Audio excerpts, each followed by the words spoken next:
हिरे माझा मितवा मालिकेचा आजचा भाग खूपच जास्त इंटरेस्टिंग आहे। नेमकं आता जेव्हा रमाकांतला वल्लरी काय काय बोलते तेव्हा रमाकांतने कशा पद्धतीने त्यांना सडेतोड उत्तर दिले तीच आपण या भागामध्ये पाहणार आहोत। तर व्हिडिओ शेवटपर्यंत नक्कीच बघा। चला तर मग आजच्या भागाला सुरुवात करूया। सगळ्यात आधी आपण पाहतो की अर्णव घर सोडून निघालेला असतो। वाटेत तो आता थोडा विचार करत असतो। घरात काय काय घडलेलं आहे या घटनेबद्दल त्याला आता सारखंच आठवत राहतं। त्याला आता करमत नसतं, त्याला समजत नसतं की काय करावं। चिडचिड तर खूप जास्त होत असते। वल्लरी आणि या सगळ्यांचं बोलणं आठवतं। वल्लरी तर म्हणते की असा माणूस याला आपण घरात ठेवून घेतलेला आहे आणि या माणसाने चोरी केलेली आहे आणि तरीसुद्धा आपण ह्याला घरात ठेवतोय। त्याच्या वडिलांबद्दल जे जे काही बोललं गेलेलं असतं ते सगळं त्याला आठवत असतं। त्याला कळत नसतं की त्या सगळ्या सिच्युएशनमध्ये काय करावं। त्याने एकतर घर सोडलेलं असतं। घर सोडून आता तो इकडे तिकडे वणवण करत फिरत असतो। तो आता थोडा विचार करतो आणि मग ना त्याच्या गोष्टी ज्या आहेत त्यासुद्धा विचार करण्यासारख्या होत्या। तर दुसरीकडे आता वल्लरी जी आहे ती म्हणत असते की हे सगळं ना या माणसामुळे होते। तर दुसरीकडे आजीसुद्धा म्हणत असते की काय गरज आहे तुम्हाला हे सगळं काही करायची। जर ही लोक जात होते म्हणजेच रमाकांत जर दागिने घेऊन जात होते, पैसे घेऊन जात होते तर तुम्ही त्यांना का अडवलं? त्यांना जात होते तर जाऊ द्यायचं होतं ना। मग आजीने असं म्हटल्याबरोबर इकडे मात्र आता रमाकांतना राग येतो। ते लगेच उठून बसतात आणि म्हणतात की तुम्ही हे सगळं काय बोलताय? तुम्हाला तरी समजतंय का? तुम्ही माझ्यावर अक्षरशः आरोप करताय। मी काहीच केलेलं नाहीये ना। मला या पैशांचं काही हौस आहे। मला हे पैसे वगैरे ना काहीसुद्धा नको आहेत। मुळात आहे ना मला या सगळ्या गोष्टी गरजच नाही आहेत। मी इथे राहिलोय ते फक्त ईश्वरीने शपथ घातली आहे ना म्हणून, नाहीतर मी केव्हाच इथून निघून गेलो असतो असं देखील आता म्हटलं जात असतं। आणि जेव्हा या सगळ्या काही गोष्टी बोलल्या जातात ना तेव्हा मात्र आता ईश्वरीसुद्धा म्हणत असते की प्लीज प्लीज तुम्ही कोणतेही आरोप करू नका उगाचच, कारण त्यांची काही चूक नाही या सगळ्यामध्ये। दुसरीकडे आता राकेशही म्हणत असतो की तुम्ही सिच्युएशन वेगळ्या पद्धतीने हँडल करू शकता ना। आपल्याला अर्णव साहेबांना शोधणं खूप जास्त गरजेचं आहे, कारण उद्या ऑफिसमध्ये मीटिंगसुद्धा आहे असं देखील आता तो म्हणत असतो। तर दुसरीकडे मात्र आता पाहायला मिळत असतं की इकडे वाढत चाललेली भांडणं ईश्वरी बोलत असते आणि थांबवते आणि म्हणत असते की प्लीज मामी प्लीज, आता हे सगळं बोलण्याची ही वेळ नाही आहे। आपल्याला अर्णव सरांना शोधायला हवं असंही आता त्यांचं बोलणं सुरू असतं। तेच आता दुसरीकडे रमाकांतही भडकलेले असतात। रमाकांत म्हणतात की मला ना ईश्वरीने शपथ दिली म्हणून मी थांबलोय, नाहीतर मलाही काही हौस नव्हती या घरात थांबायची, कारण या घरात काही गोष्टी ना मी ओळखून आहे। मी नाती जपतोय म्हणून आतापर्यंत थांबलोय। मला जर या नात्यांची कदर राहिली नसती ना तर केव्हाच मी तुम्हा लोकांना चांगलंच उत्तर दिलं असतं असं देखील आता बाबा बोलत असतात। बाबांचं बोलणं देखील तेच बरोबर होतं, कारण त्यांच्यावर सरळ सरळ आरोप केले जात आहेत चोरीचे, जे की त्यांनी केलेली सुद्धा नाही आहे। आणि त्याच वेळेला इकडे अंजलीसुद्धा म्हणत असते की आज या माणसामुळे माझा भाऊ घर सोडून गेलेला आहे। याला सर्वस्वी हा माणूस जबाबदार आहे। आता मला समजतच नाही आहे की काय करावं ते, म्हणजे मला एक गोष्ट समजत नाही आहे की या सगळ्यातून मार्ग कसा काढायचा। या माणसामुळे अजून काय काय झेलावं लागणार आहे ना काहीच कळत नाही आहे। तर दुसरीकडे मात्र आता आजी म्हणत असतात की आपल्याला लवकरात लवकर चिंटूला शोधायला हवं। चिंटू जोपर्यंत येत नाही तोपर्यंत मला काही चैन पडणार नाही असंही आता इकडे आजी बोलत असते। त्याच वेळेला आकाश म्हणत असतो की प्लीज जरा शांत व्हा। आकाश आता बाहेर शोधण्यासाठी म्हणून गेलेला असतो। आकाश जेव्हा बाहेर शोधायला गेलेला असतो ना तेव्हा आकाशला तिथे असणारी अर्णवची गाडी सापडते। मग त्याला असं वाटतं की अर्णव नक्कीच ना गाडीमध्ये असेल, म्हणून तो गाडीतून उतरतो आणि अर्णवला शोधण्यासाठी बाहेर पडतो। पण तोपर्यंत इकडे अर्णवला आता किडनॅप केलेलं असतं राकेशच्या गुंडांनी। राकेशने काही माणसांना सांगितलेलं असतं की ह्याला आताच्या आता किडनॅप करा, आणि त्या माणसांनी किडनॅपही केलेलं असतं। आणि जेव्हा किडनॅप केलं जातं ना तेव्हा मात्र आता अर्णवच्या गाडीपर्यंत आकाश पोचलेला असतो। सगळीकडे तो अर्णवला बघतो पण अर्णव कुठेही त्याला सापडत नाही। अर्णव सापडला नसतो म्हणूनच आता ना लगेचच इकडे तिकडे आकाश शोधायचा प्रयत्न करत असतो. तेच आता ईश्वरीने कॉल केलेला असतो आणि ईश्वरीने विचारलेलं असतं की काय झालं, काही तपास लागला का. त्यावर आकाश आता म्हणत असतो की मला अर्णवची गाडी दिसलेली आहे, पण अर्णव कुठेही दिसत नाही आहे. काय करायचं आता सगळ्यांनाच मोठा प्रश्न पडलेला असतो. अर्णव गाडी सोडून कुठे गेला असेल. मग आता इकडे मात्र आकाश म्हणत असतो की मी बघतोय, माझ्या परीने थांबा, मी इकडे तिकडे बघतो. आता चिंटू अजूनही कुठेच नाही आहे आणि गाडी जवळही नाही आहे. ही गोष्ट चिपा आता घरात अंजली आजी यांना कळते ना, तेव्हा त्यांना टेन्शन येतं. इकडे आता अर्णवच्या बापांनासुद्धा चिंटूचं टेन्शन असतं. त्यांनासुद्धा तेच वाटत असतं की माझ्यामुळे माझा मुलगा घर सोडून गेला आणि त्यांना आता चिंटूची काळजी वाटत असते. तर दुसरीकडे मात्र आकाशने आता ईश्वरीचा फोन ठेवलेला असतो आणि तो आता पुढे शोध घेण्यासाठी म्हणून जातो. खरं तर अर्णवच्या गाडीला ट्रॅकर होता म्हणून तोपर्यंत त्या लोकेशनला पोचूसुद्धा शकला होता आकाश. पण आता पुढे सगळ्याच प्रॉब्लेम्समुळे आता गाडी तर तिथे थांबलेली असते. मग अर्णवचा शोध कसा घ्यायचा हा प्रश्न असतो. ईश्वरीला तर आता रडू येत असतं, कळत नसतं. दुसरीकडे वल्लरी रूममध्ये जाऊन थोडा विचार करत असते. वल्लरी म्हणत असते की ते दागिने तर मी ठेवले आहेत, पण ते दागिने तर राहिली गोष्ट बाजूला, पण मला समजत नाही आहे की ह्या माणसाच्या बॅगेमध्ये इतके पैसे आले कुठून. म्हणजे हा माणूस खरंच चोरी करणारा आहे का, असाही विचार ना आता इथे मात्र वल्लरी करत असते. वल्लरी जेव्हा हे सगळं काही बोलत असते ना, तेव्हा तिला असं वाटत असतं की आपण दागिने तर ठेवले, पण त्या सगळ्यामागे पैसेसुद्धा होते. पण पैसे मग एवढे ह्याने माणसाने आणले तरी कुठून असतील, कारण ते पैसे बरेच होते हे सुद्धा वल्लरीने बघितलेलं होतं. मग वल्लरी त्या सगळ्या गोष्टींचा विचार करत असते. वल्लरीला माहीत नसतं ना ते पैसे राकेशने ठेवले आहेत, तर राकेशला माहीत नसतं की ते दागिने वल्लरीने ठेवलेत आणि त्यामुळेच हा कांगावा एकदमच जोरात वाढत चाललेला असतो. दुसरीकडे आता वल्लरी विचार करते की या माणसाला घराबाहेर काढण्यासाठी ही युक्ती केली, पण तोही प्लॅन फ्लॉप झाला. पण आता हा अर्णव घर सोडून गेलाय, या 2 दिवसात काहीतरी करायला लागेल. आता या रमाकांतला घरात ठेवून उपयोग नाही. रमाकांतला बाहेर काढण्यासाठी वल्लरीने ही फालतू चाल खेळलेली होती, कारण तिला असं वाटत होतं की काही झालं तरीसुद्धा आपण या रमाकांतला घराबाहेर काढावं, तेव्हा कुठे जाऊन आपण जे आहे ते या सगळ्यातून वाचू असंही आता वाटत असतं. आणि म्हणूनच ना आता कामं सुरू असतात. दुसरीकडे आता आजी मात्र थकलेली असते. आजीला कळत नसतं की काय करावं ते, कारण आजीला ही डोकं काम नसतं करत. आजी विचार करत असते की कधी सगळं काही ठीक होईल. त्यातच आता राकेश एकदम व्यवस्थित असल्याचं नाटक करत असतो आणि म्हणत असतो की तुम्ही सगळीजणं अशी काळजी करत राहिलात तर कसं होईल. थांबा, आपण आहे ना एवढेच सगळीजणं जागरण करत बसूया नको, कारण झोपायला सुद्धा हवं. रात्रही झालेली आहे. अंजलीला तो आतमध्ये झोपायला पाठवत असतो.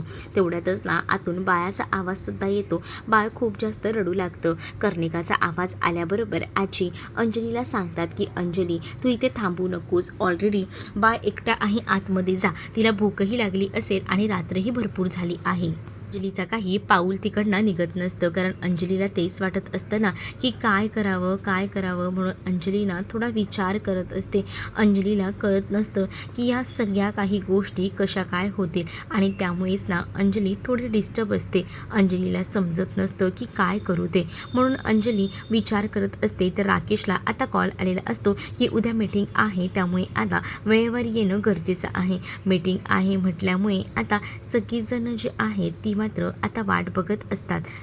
आता बाबांना सुद्धा काळजी वाटत असते. बाबांनाही कळत नसतं, पण इकडे आता दुसरीकडे रासाला 24 तास तरी तुमच्या नजरकैदेत ठेवा, त्याला एवढ्यात सोडू नका असं देखील आता सांगितलं जातं. जेव्हा एवढं सगळं सांगितलं जातं ना, तेव्हा ती माणसं कामाला लागलेली असतात. दुसरीकडे आता अर्णवच्या काळजीने नुसता जीव व्याकुळ झालेला असतो ईश्वरीचा, म्हणून ईश्वरी सगळीकडून कॉल वगैरे करायचा प्रयत्न करत असते. ऑफिसमध्ये त्याचबरोबर मामा जे आहेत ते अर्णवच्या मित्रांना कॉल करत असतात, पण कुठेही आता काहीच कॉन्टॅक्ट होत नसतो. काहीच कळत नसतं की काय करावं, कशा पद्धतीने शोधावं. तेच आता इकडे आजी म्हणत असते की सगळीजणं जागत बसू नका, मी तर बाबा थांबणार आहे. मग दुसरीकडे ईश्वरी ही बाबांना म्हणत असते की बाबा मला असं वाटतं ना की तुम्ही जास्त वेळ इथे थांबू नका. मी तुम्हाला म्हणते ना तुम्ही आराम करा, जर काही त्यांचा तपास लागला तर मी तुम्हाला सांगेनच की. असंही आता ईश्वरी जी आहे ती बाबांना बोलत असते आणि बाबांना रूममध्ये पाठवून लावून देते आराम करण्यासाठी. तर दुसरीकडे आता आजी आणि मामा आणि त्याचसोबत ईश्वरीच बाहेर असतात. तर आजीसुद्धा म्हणते की मलासुद्धा माझे जपमाळ घेऊन बसावं लागणार आहे. मलाही वाटतंय की काहीतरी गडबड आहे. तर जपमाळ घेऊन बसले तर निदान सगळ्या काही गोष्टी ज्या आहेत त्या व्यवस्थित तरी होतील. आणि म्हणूनच मग आजी जपमाळ घ्यायला आतमध्ये गेलेली असते. पर्यंत ईश्वरी आता अर्णवच्या ऑफिसमध्ये फोन करत असते. अर्णवच्या ऑफिसमध्ये जेव्हा ती आता फोन करत असते ना, तेव्हा तिला आता समजत नसतं की काय करावं ते. मामासुद्धा म्हणत असतात की हो, मी सुद्धा त्याच्या मित्रांना कॉल करतो. मला जेवढे मित्र माहिती आहेत ना, त्या सगळ्या मित्रांना मी कॉल करून बघतो. नेमकं काय आहे ते समजेल. म्हणूनच आता मित्रांना कॉन्टॅक्ट करणं सुरू असतं. दुसरीकडे मात्र आता पाहायला मिळतं की मामालासुद्धा काहीच कळत नसतं की मामा विचार करतो की अर्णव आता गेला कुठे असेल. कारण अर्णव याआधी असा कधीच घर सोडून वगैरे गेला नव्हता, जेवढा आता सगळ्यांवर चिडून तो निघून गेला होता. इकडे मात्र राकेशचं डोकं काम करत नसतं. राकेश आता विचार करत असतो की काय आहे हे सगळं काही. म्हणजे ते पैसे तर मी ठेवले होते, पण ते जे दागिने होते ते जी अंजली आहे ती म्हणत असते की मला ना त्या माणसाला बाप म्हणायची सुद्धा लाज वाटते. काही माणूस आहे त्या माणसामुळे आज एवढी भयानक अशी वेळ आलेली आहे. कळतच नाही की मला काय करावं ते. राकेश आता समजावत असतो आणि राकेश म्हणत असतो की तुम्ही नका विचार करू इतका. मला असं वाटत नाही की तुम्ही जे बाबांबद्दल विचार करताय ते तसं असेल असं, कारण बाबा तसे नाही आहेत. पण तुम्हाला असं कसं बोलवू शकतं. मला नाही वाटत की त्यांनी या सगळ्या काही गोष्टी केल्या असेल असं देखील आता राकेश बाजू घेऊन बोलत असतो. पण त्याच वेळेला ना दुसरीकडे मात्र अंजली भडकलेली असते. अंजली जेव्हा भडकते, अंजली खूप जास्त चिडलेली असते. अंजली म्हणते की आज त्या माणसामुळे माझा भाऊ चिंटू घराबाहेर आहे. त्याचं काय झालं असेल, काय याचा विचार ना आता इथे मात्र अंजली करत असते.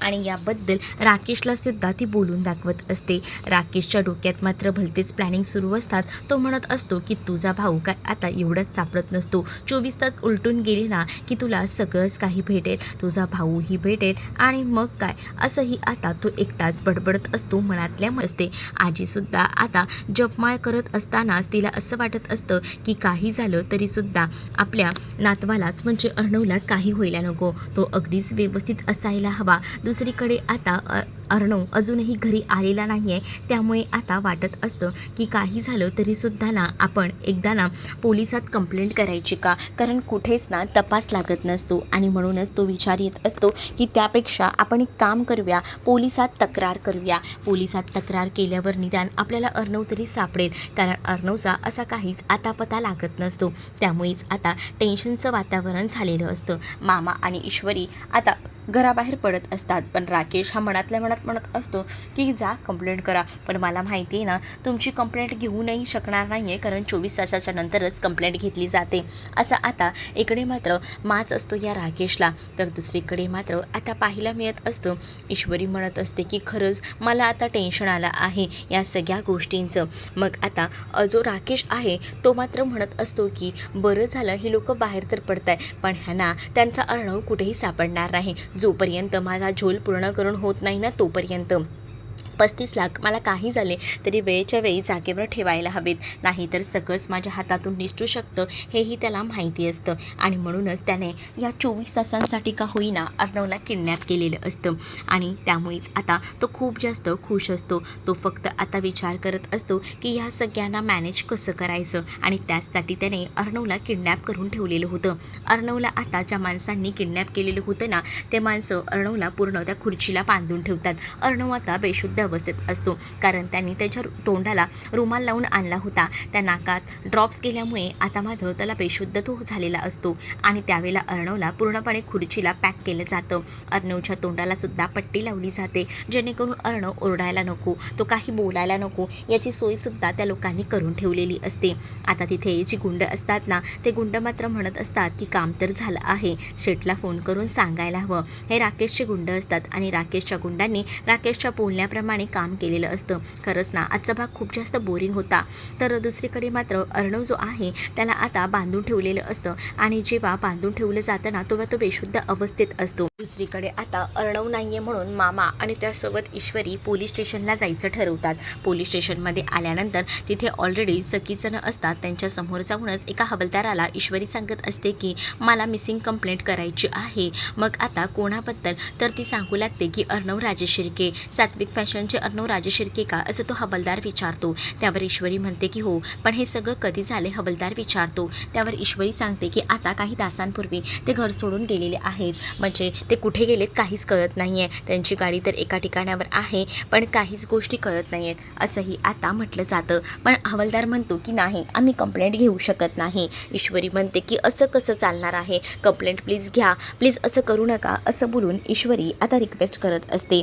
त्याच वेळेला तो हवालदार म्हणत असतो की मॅडम 24 तासाच्या नंतरच आम्ही कंप्लेंट घेतो. असं कसं कंप्लेंट घेणार आहोत आम्ही आता, तुम्ही तरी थोड्या गोष्टी समजून घ्या ना, असंही आता सांगितलं जातं.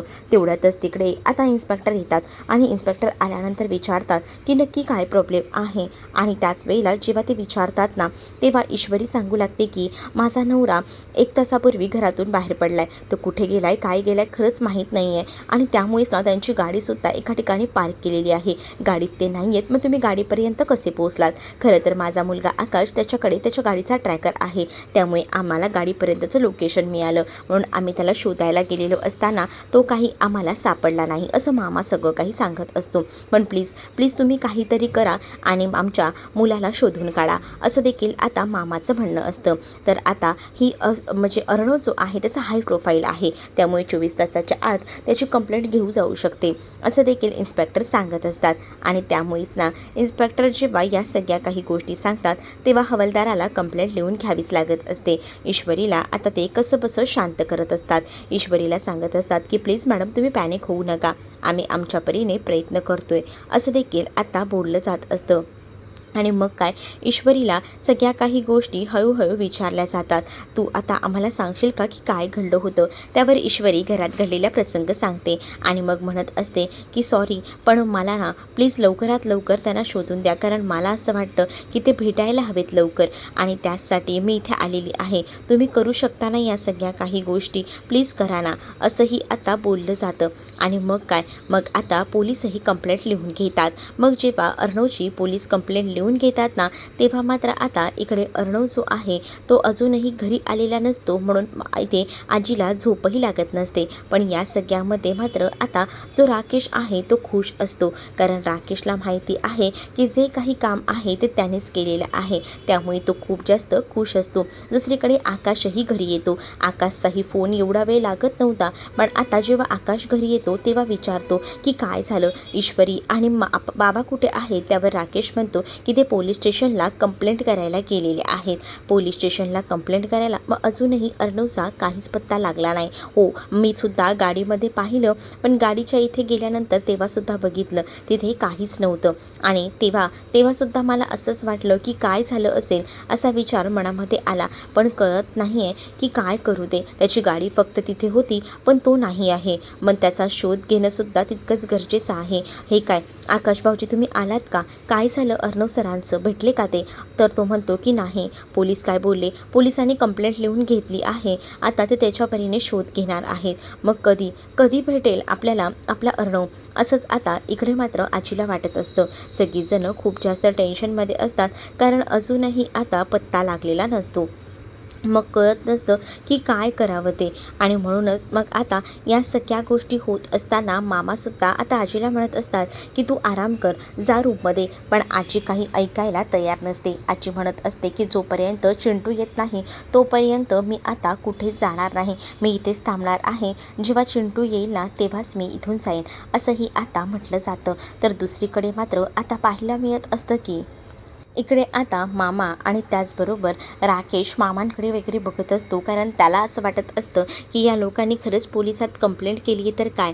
पण आता त्याने त्याच्या माणसांना पूर्णपणे एका विश्वासावर ठेवलेलं असतं आणि त्यांना सांगितलेलं असतं की तुम्ही ना व्यवस्थित काम करा, आणि म्हणूनच ती माणसंसुद्धा अर्णवबरोबर लक्ष देऊन असतात. इकडे आता कोणालाच काहीच करमत नसतं. ईश्वरी तर अक्षरशः आता रडत असते. तिला आता काही गोष्टी ज्या आहेत त्या कळतच नसतात, कसं कसं शोधावं या माणसाला, कारण हा माणूस असा घर सोडून जाईल असं ईश्वरीला वाटलं नव्हतं. म्हणून ईश्वरीने बाबांना कसंबसं थांबवायचं म्हणून शपथ तर दिलेली होती, पण पुढे अर्णवनेच तिला शपथ देऊन घर सोडलेलं होतं आणि त्यामुळेच ईश्वरीसाठी या सगळ्या काही गोष्टी आता अवघड झालेल्या होत्या.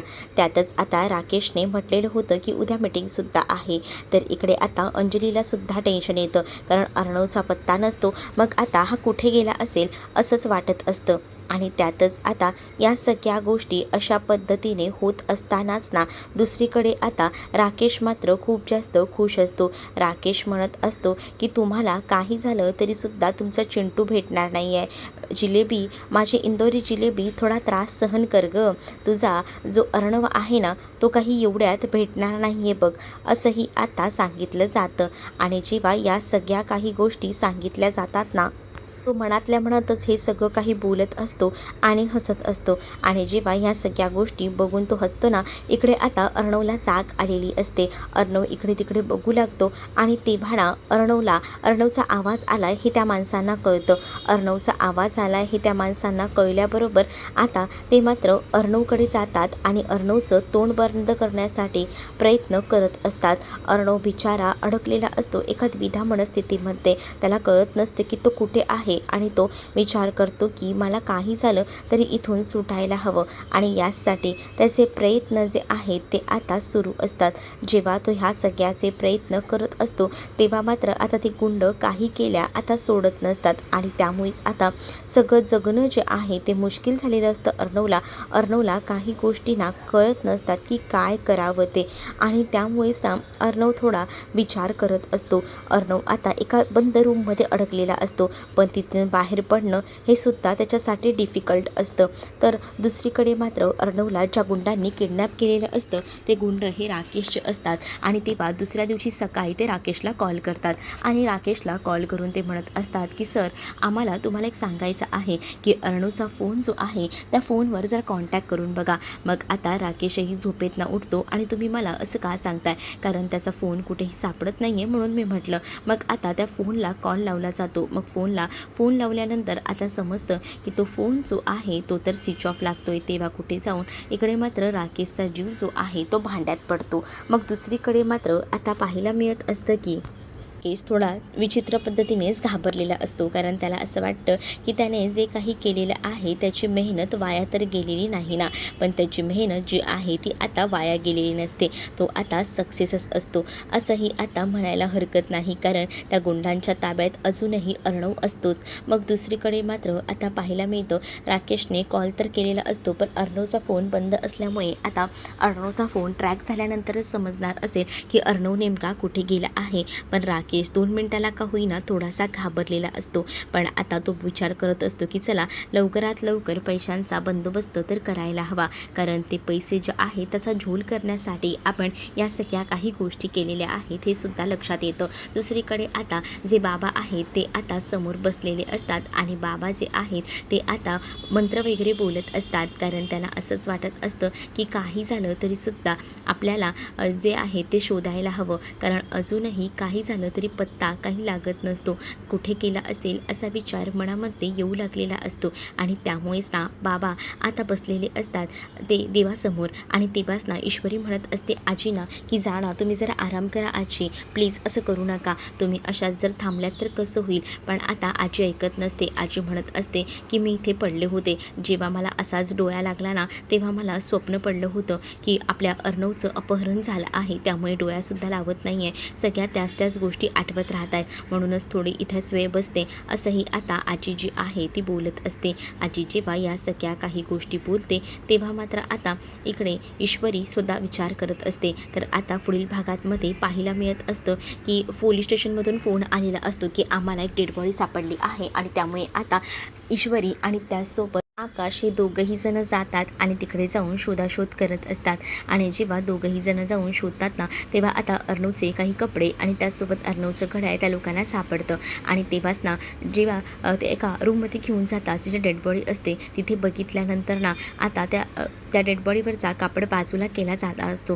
त्यावेळेला आता ईश्वरी खूप जास्त घाबरलेली असते. ईश्वरीला कळत नसतं की काय रिॲक्ट करावं ते. त्यामुळे ईश्वरी एकदमच शांत असते. आता अर्णवची तर ही डेड बॉडी नसणारी. तुम्हाला काय वाटतं प्रेक्षकांनो, नक्कीच कमेंटमध्ये सांगा. आणि अशाच नवनवीन भागांसाठी आपल्या चॅनलला सबस्क्राईब करायला विसरू नका. चला तर मग भेटूया पुढच्या भागात. तोपर्यंत टाटा बाय. व्हिडिओ आवडला असेल तर लाईक करायला विसरू नका.